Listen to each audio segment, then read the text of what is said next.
Bienvenidas, bienvenidos y bienvenidas a una nueva edición del segmento de la Escuela de Gestión de la Construcción en la radio de la Cámara Argentina de la Construcción. Hoy vamos a avanzar en un tema que parece un mito, que es BIM en obras. Usualmente la mayoría de los usuarios, de las personas que trabajan en construcción utilizando esta metodología de la que hemos hablado muchísimo en los segmentos de la escuela en la radio, la utilizan hasta cierto nivel, es decir, la utilizan mucho para modelado, bastante para documentación, un poquito más para cómputo y presupuesto, pero son muy pocos todavía, y más en Argentina, quienes utilizan BIM realmente en las obras. BIM en el territorio, BIM directamente ahí donde hay que usarlo. Para eso invitamos al arquitecto Alejandro Rosado. Alejandro es líder de proyectos, BIM manager y coordinador de la oficina técnica en Edilicia. Edilicia ya hemos invitado a varios profesionales de la empresa, es una empresa socia de la Cámara que colabora muchísimo en la Escuela de Gestión con distintas actividades de formación. Hola Alejandro, ¿cómo andás? ¿Qué tal, Seba? ¿Cómo estás? ¿Todo bien? Primera vez que estás en la radio, olvídate de los nervios, sos un excelente docente, súper acostumbrado a estar online en el último año, así que esto es muy fácil. Ale, contanos, ¿cómo se utiliza BIM en las obras? Bueno, un poco contando desde la experiencia mía en lo personal y de lo vivido en la empresa de Ilicia, es como que la implementación de BIM en la empresa, como decías, en un principio siempre estuvo más volcada al modelo, a generar al sumo documentación, cómputos, pero siempre como que durante muchos años sentimos que faltaba un poco de conexión, es decir, toda esa I de la información de BIM muchas veces quedaba en el modelo, que tenía muchísima información, pero que el plano que terminaba llegando ahora muchas veces no contaba con toda esa información, como que de alguna manera seguía llegando el mismo tipo de plano que antes. Entonces un poco el paradigma de lo que empezamos a querer romper es qué tiene que pasar entre ese modelo con toda esa información y la obra. Como que uno empieza a ver en distintos lugares cosas que les pasan en el primer mundo y empieza a ver quizás cosas muy de avances tecnológicos muy grandes y demás. Sin embargo, en el caso nuestro, lo que abarcamos o tratamos siempre de apuntar es definir muy bien la comunicación y la colaboración que tiene que haber en la conformación de estos modelos entre todos los que participan. O sea, por un lado tenemos la comunicación de justamente todo eso que está en ese modelo, qué es lo que queremos transmitir para esa obra y cómo llega esa información. Muchas veces uno define quizá alcances demasiado altos, un load, diríamos, muy avanzado en cosas que quizás no lo requieren, o por el contrario, en algunos temas un load demasiado bajo y la obra requería otro. Entonces, empezar a trabajar en la comunicación, en lo que se espera y en lo que se busca. Ah, Sí, antes de perder a los que nos están mirando, ¿no? Contanos en tres palabras, son tres palabras y un poquito más, ¿qué es esto de LOD? el load es el nivel de desarrollo que tiene un modelo. Es decir, estamos acostumbrados por ahí, cuando uno trabaja en CAD o a mano, siempre el nivel de definición que tenía un plano estaba muy dado a lo gráfico. O sea, si aumentabas la escala, muchas veces veías más cosas y tenías más información, podías empezar a distinguir las capas de los muros y demás, ampliando la escala. En este caso, como el modelo en realidad es un modelo uno en uno, lo que nosotros siempre decimos es, uno construye antes de construir, o sea, estamos construyendo un prototipo virtual de eso mismo que se va a construir el día de mañana. Entonces, este LOD es, como yo trabajo sin escala en el modelo, es definir justamente qué alcance y qué información va a tener mi modelo. Yo puedo tener un modelo que aparenta ser muy preciso porque saco unos renders hermosos, pero que de información quizás tiene poco, o por el contrario, puedo tener algo medio rústico si se quiere, pero con muchísima información. Y un poco eso es lo que hace el LOD, ¿no? Definir esto de qué estoy necesitando modelar y qué no, porque si no, muchas veces nos pasa de irnos en detalle y en definir el picaporte y la bisagra y el tornillo, cuando en realidad nos estamos perdiendo todo el bosque, ¿no? Vamos a la hojita y nos perdemos el macro. ¿Y quién te define qué es necesario modelar y qué no es necesario modelar? ¿De dónde viene esa decisión? Y mira, y debería estar consensuada, digamos, ya desde un web, digamos, en las definiciones previas, cuando uno ya contrata el trabajo, debería estar especificado, por un lado, el tema de la oficina, que es la que por ahí modela, y por otro lado también las necesidades del cliente.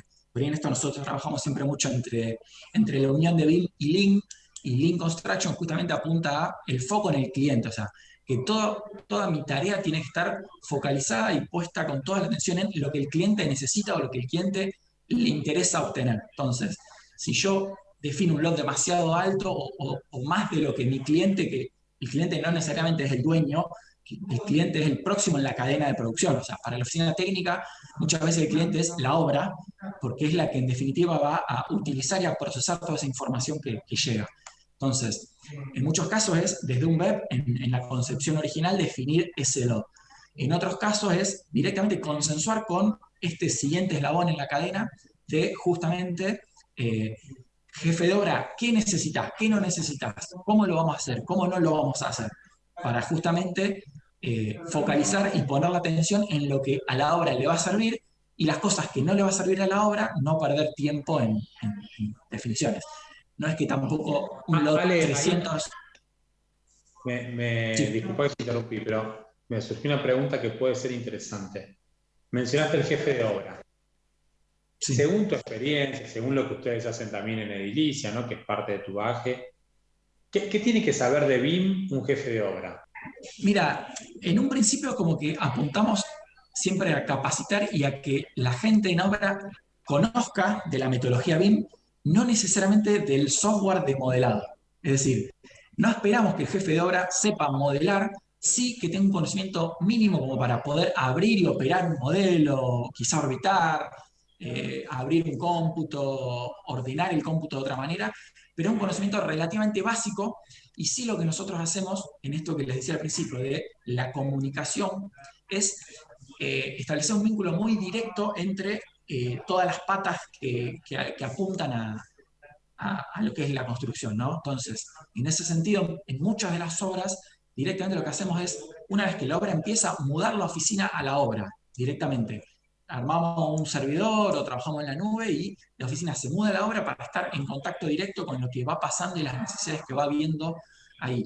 Y aún en etapas tempranas, cuando todavía la obra no empezó, apuntamos siempre a involucrar desde esas etapas tempranas a los que vienen después, es decir, al de la obra, pero no solo el jefe de obra, sino el sanitarista, el plomero, el plomero sería lo mismo, ¿no? El electricista, el de termomecánica, digamos que todos los que van a intervenir en la obra tengan voz y voto desde el inicio. ¿Por qué? Porque nosotros podemos hacer un modelo que parezca muy avanzado, pero si la información que se suministró para ese modelado no era correcta, por un ejemplo claro, pero es, si la instalación sanitaria la modelé yo y yo no tengo por ahí la expertise que tiene un plomero que trabaja hace 40 años en la construcción, el modelo puede estar muy bien hecho, pero no representa, o después en obra van a surgir cambios porque el plomero va a decir, no, esto conviene hacerlo así, conviene hacerlo así. Entonces, para nosotros es fundamental esta comunicación y este involucrar a todos desde el vamos, ¿no? Desde las etapas tempranas, que participen y que opinen todos. Para que después, una vez que llega la obra... Ya estás metiendo, Ale, tres conceptos, ¿no? Si no te entiendo mal. Por un lado, estuvimos hablando de BIM. Por otro lado, estuvimos hablando de Lean Construction. Y por otro lado, estás mencionando, sin mencionar, IPD, claro, IPD. ¿Por qué no contás a los que nos están viendo también, en tres palabras, qué es esto de IPD? Que parece un virus nuevo, pero no tiene nada que ver, ¿no? Tal cual. Sí, es algo complejo y que a nosotros en Argentina todavía nos está costando muchísimo porque es algo que viene por ahí del primer mundo, llamémosle, Estados Unidos y demás, donde básicamente es Integrated Project Delivery, que es una forma de pensar los proyectos de manera colaborativa, donde si bien sabemos que es colaborativo, estamos acostumbrados a que sea colaborativo entre los que estamos muy metidos en la construcción. En IPD la idea es que participen todos desde etapas tempranas, de hecho ya tiene hasta una forma de contratación distinta, porque es como que ya uno de una u otra manera tiene que empezar a involucrar a alguien que quizás todavía no está en el proyecto para que el plomero cotice.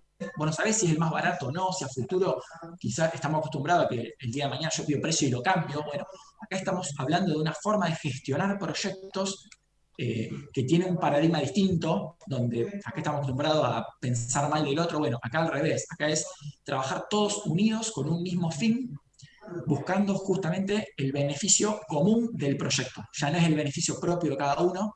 De alguna manera en IPD se comparten tanto los beneficios como los riesgos, ¿no? Es decir, si el día de mañana se toman decisiones que no son las adecuadas, hay sobrecostos y demás, se comparte ese riesgo como también los beneficios, porque también sabemos que es una forma de trabajar que al menos en Edilicia, si bien no estamos haciendo IPD con todas las letras, digamos como que todavía nos falta mucho, justamente como decía, por la idiosincrasia argentina, que nos cuesta esto de confiar en el otro y demás, y es como que siempre estamos queriendo cubrirnos, y bueno, pero sabemos que si uno trabaja colaborativamente y multidisciplinariamente desde el vamos, se pueden generar grandes ahorros, ¿sí? Entonces eso es un poco esto que vos mencionabas de IPD, que sí, estamos queriendo ir por ese camino, obviamente adaptándolo a nuestra realidad, porque sabemos Sí, que fácil, a un pero montón de otra gente involucra a muchos que no somos nosotros y hay que ir convenciendo y evangelizando, entre comillas,